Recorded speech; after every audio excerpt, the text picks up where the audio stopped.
Le monde extérieur s'arrangerait comme il pourrait. En attendant, c'était folie de s'affliger ou de penser. Le prince avait pourvu à tous les moyens de plaisir. Il y avait des bouffons, il y avait des improvisateurs, des danseurs, des musiciens. Il y avait le beau sous toutes ses formes. Il y avait le vin. En dedans, il y avait toutes ces belles choses et la sécurité. Au dehors, la mort rouge.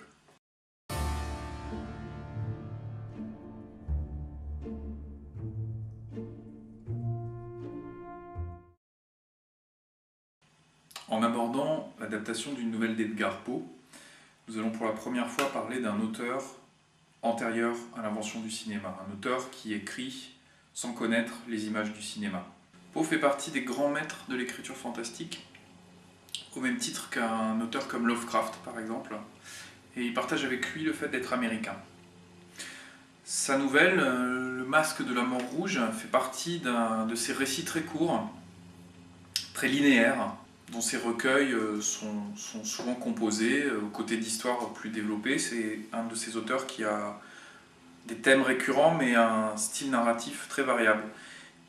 Notamment, il est l'inventeur d'un personnage dans Le double assassinat de la rue Morgue, le détective Dupin, qui est souvent considéré comme un ancêtre de Sherlock Holmes. Je veux dire que c'est une allégorie. Il me semble que c'est une nouvelle qui relève beaucoup plus d'une esthétique picturale, d'une esthétique du tableau, que d'une esthétique de l'image en mouvement, à laquelle, par la force des choses, Poe était étranger. Edgar Poe, c'est quelqu'un qui s'intéressait à la peinture, c'est quelqu'un qui s'intéressait à l'art et au dessin. Il avait beaucoup d'admiration pour le peintre Hogarth. Et dans le Masque de la Mort Rouge, il y a beaucoup d'éléments qui rappellent la peinture. Le fait que l'histoire très brève se déroule à travers 7 pièces colorées, comme une succession d'autant de tableaux. Chacune des 7 pièces est d'une couleur différente. Et il y a dans toute la nouvelle une description des effets de la couleur changeante. La dynamique de la nouvelle est induite par la description des lumières que des bras zéros allumés à l'entrée de chacune des 7 pièces de couleurs différentes font chatoyer sur les murs des différentes pièces. Alors là, évidemment, on peut songer à remonter aussi loin que la peinture baroque, qui a été une des peintures qui a, peut-être la grande peinture du mouvement, qui a essayé de traduire la circulation, par la circulation de la couleur, le mouvement. Il y a aussi évidemment le jeu du drapé, qui est important dans le texte de Poe, puisque le personnage de la Mort Rouge est vêtu d'un suaire qui se déplace de pièce en pièce, et qu'autour de lui dansent les invités de la mascarade du prince Prospero. Alors il faut rappeler un petit peu l'action de la nouvelle. Dans un pays imaginaire, à une époque imaginaire, la peste s'est répandue, a décimé presque tout le monde, et un noble, le prince Prospero, tente de s'en protéger en s'enfermant dans son château. Il va y rester des mois avec sa cour, et pour conjurer la malédiction de la mort qui a cerné son monde, il va organiser une grande fête, la plus joyeuse possible. Donc il va inviter 1000 amis à cette fête, et ils vont faire un grand bal masqué. Au jeu des couleurs mouvantes s'ajoute le jeu des costumes, des soieries et des voiles qui bougent, qui créent du mouvement dans le récit. Ça, ce sont des éléments que, dans l'adaptation filmique, Corman va reprendre très judicieusement. Évidemment, avec la présence de la Mort Rouge, il est difficile de ne pas penser au texte de Poe comme une sorte de vanité littéraire. À l'issue de la fête, Prospero et ses amis ne parviendront pas à échapper à la mort, et avec effroi constateront au 12e coup de minuit que la Mort Rouge s'est invitée au bal, et parmi eux. Et la nouvelle va se conclure dans un anéantissement de la cour et du château, qui est un anéantissement du monde, en fait. C'est une véritable fin du monde que décrit Poe, puisque l'espace et le temps s'abolissent l'un et l'autre, et même se dissolvent totalement. Alors la vanité, c'est cette brève manière picturale qui consistait à placer dans une image des éléments fortement symboliques, dont impérativement un crâne humain qui représentait l'inéluctabilité de la mort, sur laquelle on devait méditer en la mettant en rapport avec les plaisirs fugitifs que la vie pouvait nous offrir. Donc, bien sûr, ce crâne, cette tête de mort, elle n'est pas présente telle qu'elle alors, dans la nouvelle. C'est un visage raide comme la mort d'Hippo, ce qui est tout à fait équivalent. Dans le film de Corman, c'est autre chose, on verra quoi. Évidemment, la figure du squelette, du crâne, cette figure de l'ange de la mort, c'est une figure qui traverse tout le cinéma fantastique. Le film et la nouvelle avaient pour événement central la mascarade le bal masqué qu'organise Prospero. Quand la mort s'y invite, il est aussi difficile, pour remonter encore un peu dans l'influence picturale, de ne pas penser aux danses macabres médiévales.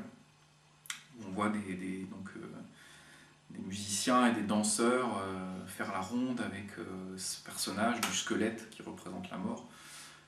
Imagerie donc extrêmement présente dans le cinéma fantastique, parfois reprise littéralement dans quelques films.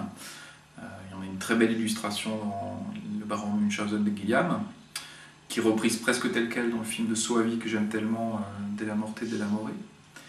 On voit aussi une version plus personnelle et plus métissée, j'ai envie de dire, de ce personnage d'ange de la mort dans Hellboy, dans le second Hellboy de Del Toro, où le personnage préside aux destinées également de l'humanité, décide de la vie ou de la mort du héros. Donc il y a une très belle illustration de cette image symbolique fantastique, très marquante, récurrente, qui est apparue finalement il y a très très longtemps, dans le film de Corman, comme dans d'autres, mais c'est vrai que dans le film de Corman c'est particulièrement marquant. Dans la nouvelle de Poe, le monde extérieur au château a été décimé par la mort rouge, il ne reste donc rien, et tout le récit se passe à l'intérieur du château. C'est vraiment un microcosme de ce qui reste des vivants. C'est le prince Prospero qui règne en maître dans ce château, qui finalement dans la nouvelle est quasiment réduit à ces 7 pièces successives, colorées, qui se terminent par une pièce toute noire, aux fenêtres rouges sang, qui d'une certaine façon annonce déjà la présence finale de la mort rouge. D'une certaine manière, elle est toujours déjà là. Évidemment, elle est aussi au cœur déjà du prince Prospero et des convives de son bal. Elle n'a jamais été vraiment à l'extérieur du château, en fait. Elle a toujours été déjà là. Et c'est le prince Prospero qui règne en maître sur ce château. Et la mort rouge, à la fin du récit, va aussi entrer comme si elle était chez elle et traverser toutes les pièces, suivie des convives. Il y a vraiment un effet de symétrie, de double dans la nouvelle entre Prospero et la mort rouge. C'est un thème qui va être porté peut-être à son firmament par Poe dans évidemment William Wilson, cette histoire d'un homme qui est poursuivi ou qui poursuit son double, finalement, on sait pas vraiment, qui a été, je trouve, assez joliment adapté dans les histoires fantastiques. Le personnage de William Wilson, si mes souvenirs sont bons, est interprété par Alain Delon. Quand on parle de vanité et qu'on en cherche un pendant cinématographique, peut-être que le visage du jeune Delon est une piste intéressante à la réflexion. Donc cette nouvelle de Poe, Le Masque de la Mort rouge, est probablement, de par aussi l'antériorité tout simplement de sa rédaction à l'existence du cinéma, assez peu propice à une adaptation cinématographique. Du simple point de vue narratif, simplement parce qu'il y a finalement peu de choses à en montrer et à en raconter. Pourtant, Roger Corman va tenter d'en tirer un film en 1964. On va voir comment il est parvenu à construire un récit qui lui permette de tenir la distance d'un long métrage. Le Masque de la Mort rouge n'est pas le premier film que Corman tire de récits de Poe. Sa série des films inspirés d'Edgar Poe est assez célèbre. Alors pourquoi Corman revient tellement à l'œuvre de l'écrivain? D'abord parce que, évidemment, comme dans tout principe de série, il y a un premier film qui fonctionne très bien financièrement au départ, La chute de la maison Usher,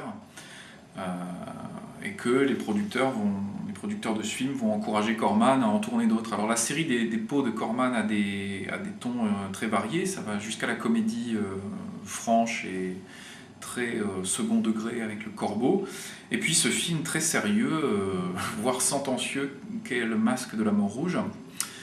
On a beaucoup parlé de Richard Matheson depuis le début de notre promenade dans les adaptations littéraires. Il a participé à un certain nombre de productions Poe, Corman, pas à celle-ci. C'est Charles Beaumont qui rédige le scénario. Charles Beaumont a ceci de commun avec Matheson, qu'il est un des scénaristes de la 4e dimension lui aussi. Pour parvenir à un récit qui tienne, qui donne matière à un long métrage, Beaumont en fait va procéder par extension de ce que raconte la nouvelle, et aussi par accumulation avec une autre nouvelle, l'histoire de Hop Frog. Son histoire est très semblable à celle qui est décrite dans la nouvelle. Donc c'est la vengeance d'un nain qui fait partie des bouffons d'une cour. À la lecture d'Hop Frog, on comprend les similitudes matérielles qui ont poussé Beaumont à rassembler les deux histoires. Il y a un bal masqué aussi dans le récit d'Hop Frog. La vengeance d'Hop Frog est exercée au cours du bal masqué. Donc ça fournissait un deuxième climax pour le film en ajoutant la vengeance d'Hop Frog à l'arrivée de la Mort Rouge pendant la mascarade. Corman va faire appel à l'acteur récurrent, à l'exception d'un seul, de tous les films de sa série Poe, Vincent Price, qui reste certainement célèbre dans l'inconscient collectif pour ses personnages dans cette série de films. Il campe un prince Prospero suave, obséquieux, extrêmement décadent, extrêmement pervers. Ce n'est pas aussi explicite dans la nouvelle de Poe, où la perversion de Prospero est évoquée plutôt sur un registre esthétique.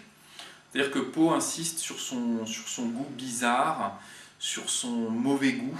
Corman et Beaumont doivent tout de même imaginer des personnages secondaires pour donner encore de la chair au récit. Alors là c'est intéressant, ils développent des personnages féminins qui sont totalement absents, presque totalement absents des deux nouvelles. Si ce n'est que Hop Frog nourrit son désir de vengeance de l'humiliation de sa compagne. Donc dans le film, Beaumont et Corman ajoutent deux femmes, la compagne de Prospero, dont on ne sait jamais en fait si c'est sa femme, sa sœur. Dans la logique des récits de Poe, on pourrait très bien imaginer que c'est sa sœur. Et une jeune paysanne qui a été prélevée au début du film à l'extérieur du château. Alors le film de Corman montre l'extérieur du château. D'une certaine façon, c'est un appauvrissement du texte de Poe, même peut-être un contresens, puisqu'il est vraiment important dans le texte de Poe que le château soit le microcosme, soit vraiment l'image du monde. Alors comme Poe filme en studio, ces extérieurs ont un aspect extrêmement peu naturel, qui leur donne malgré tout cette ambiance d'enfermement. Et une partie du récit va consister à nous décrire les tentatives de Prospero à corrompre l'âme de cette jeune fille. Il y a aussi, chez ce prince Prospero campé par Price et filmé par Corman, quelque chose j'ai envie de dire presque du libertin, même si l'aspect sexuel n'est pas très développé dans le film de Corman. Il lui est substitué plutôt une problématique religieuse. Mais il y a tout de même quelque chose, alors en exagérant, je dirais presque de Valmont chez le Prospero de Price. Il y a une problématique religieuse dans le film de Corman qui est totalement absente de la nouvelle de Poe, des nouvelles de Poe, de l'une comme de l'autre. Comme s'il fallait absolument ramener à une problématique du bien et du mal, celle du prince Prospero. Donc dans le film, Prospero est un sataniste et il est accompagné du beau personnage de Juliana, sa compagne, qui elle aussi veut se vouer à Satan, alors elle veut se marier avec lui. Je parlais tout à l'heure des moyens de grossir la matière scénaristique trouvée par Beaumont. L'inclusion du personnage de Juliana, dont le parcours est en fait le même le pendant féminin de celui de Prospero est un de ses moyens. Donc il y a cette problématique du bien et du mal qui est incluse à toute force dans le récit de Poe, qui n'en a vraiment pas besoin. C'est probablement pas la partie la plus réussie du film, puisqu'elle est véhiculée beaucoup par les dialogues. Ça participe aussi au charme, puisque les choses ne sont pas aussi simplement énoncées qu'elles pourraient l'être, et donc dans ce flou artistique, il y a quelque chose de séduisant. Juliana est interprétée par Hazel Court, une très belle actrice qui a un petit peu fréquenté les pots de Corman. À l'approche de la quarantaine, elle fait ses dernières apparitions au cinéma, et elles sont superbes. Ce personnage de belle douce sataniste, j'allais dire, en tout cas de personnage féminin aux passions complexes. Ce que je disais, elle est à la fois douce, maternelle, prévenante, mais aussi cruelle. Il y a aussi une pulsion masochiste chez ce personnage de Juliana qui s'inflige la marque au fer rouge d'une croix inversée. Donc dans ce personnage aux passions complexes, moi je vois une descendance magnifique et bouleversante dans le Lords of Salem de Rob Zombie, qui filme sa propre épouse, dans le rôle d'une jeune femme emportée par des pulsions qui la dépassent et finalement qui s'abîme dans une solitude totale et irréversible, et malgré cette fois très très belle idée, malgré la prévenance et le soin d'un personnage masculin cette fois qui essaye de la sauver. Donc j'allais dire que Zombie accomplit complètement ce que le film de Corman suggère, tout juste, savoir cette idée d'un personnage en proie à la corruption qu'il faudrait sauver. Il l'accomplit magnifiquement, et en inversant en plus le schéma habituel de la femme amoureuse, et d'autant plus amoureuse d'un homme qu'elle espère le sauver. Voilà, là c'est l'inverse, donc il y a un bouleversement des stéréotypes qui est absolument magnifique dans le film de Zombie, puisqu'on a cette jeune femme qui peut apparaître parfois très dure jusque dans ses traits, et cet homme extrêmement doux, il y avait quelque chose de féminin qui essaie de la sauver. Je ne sais pas si le film de Zombie a un lien direct avec celui de Corman, mais connaissant la culture en matière de cinéma fantastique du réalisateur, ça ne m'étonnerait pas tout à fait. Et voilà, les films ont aussi parfois de la valeur on le disait à propos du Fantôme de l'Opéra, mais par ce qu'ils font, je dirais, inconsciemment, et que d'autres réalisateurs sentent, peut-être tout aussi inconsciemment, et accomplissent. Corman commet, à mon avis, l'erreur de ne pas reprendre l'horloge qui est présente dans la nouvelle et qui rythme le temps de la nouvelle. L'espace est rythmé par la succession des 7 pièces colorées, le temps est rythmé par les coups de l'horloge se rapprochant de minuit, heure dont l'arrivée angoisse énormément les convives. Évidemment, l'horloge étant l'allégorie du temps qui passe fatalement et nous rapproche de notre dernière heure. Il y a quand même un clin d'œil assez habile dans le film à ce décompte, à ce compte à rebours. C'est la présence, juste avant la mort de Juliana, d'un pendule qui est illustré à l'écran par un balancier en forme de double H. La mort rouge rattrape Prospero et tous ses convives, et révélation dans le film, quand Prospero lui arrache son masque, elle a son propre visage. Alors c'est une exagération par rapport à ce que raconte Poe, c'est un petit peu surligné, mais comme je le disais tout à l'heure, ça n'y a pas du tout un contresens. Il y a vraiment quelque chose de cet ordre-là dans la nouvelle de Poe, cette idée du double, que la mort est un double de Prospero. Si le film réussit quelque chose complètement du point de vue de l'adaptation, c'est dans son illustration. Voilà, je parlais des jeux, de la dynamique des lumières changeantes dans la nouvelle, ces lumières qui créent du mouvement dans les pièces. Elle est superbement illustrée alors à mon avis, non pas par Corman, mais par Nicholas Rugg, ce très intéressant réalisateur qui est sur le film de Corman, encore chef opérateur, qui réalisera alors le film dont on se souvient le plus de lui, c'est Ne me retournez pas. mais il va embrasser des genres de cinéma extrêmement différents. Par exemple, il est aussi l'auteur d'un des films les plus intéressants issus de l'œuvre de Roald Dahl, c'est Les Sorcières, une version vraiment très réussie. Et là, il assure la lumière pour Corman, et donc l'idée de ces lumières mouvantes, changeantes, est reprise à l'échelle du film entier par Rugg. Il y a de très belles scènes où les lumières changent sans raison apparente. Je pense à une scène qui est un peu un classique du cinéma gothique des années 60. C'est la scène où une jeune fille, une jeune vierge en robe transparente, en robe blanche, en robe de nuit, va explorer un château.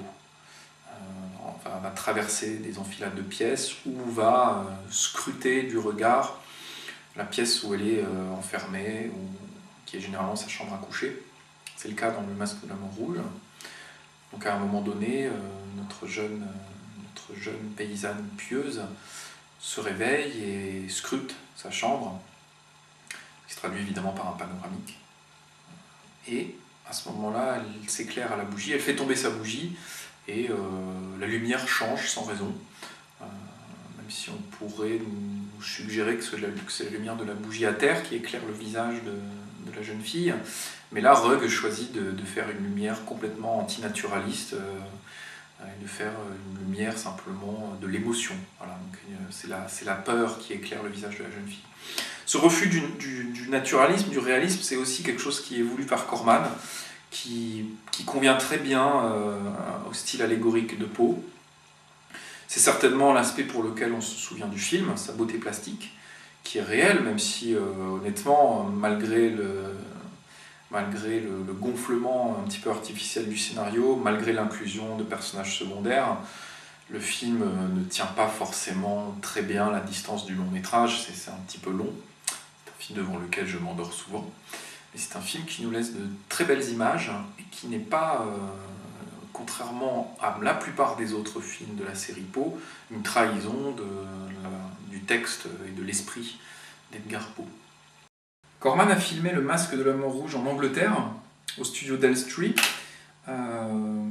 J'évoquais la magnificence du film plastique, elle est aussi due au recyclage des décors d'un autre film que Poe a pu se permettre. Il est très difficile de ne pas voir dans Le Masque de la Mort Rouge une réponse très consciente, presque une bravade de Corman vis-à-vis du cinéma de la Hammer et notamment des films de Terence Fisher qui tiennent le haut du pavé du cinéma fantastique à l'époque. J'aime beaucoup Le Masque de la Mort Rouge, mais ce n'est vraiment pas aussi bien que les grands films de Fisher de cette époque-là.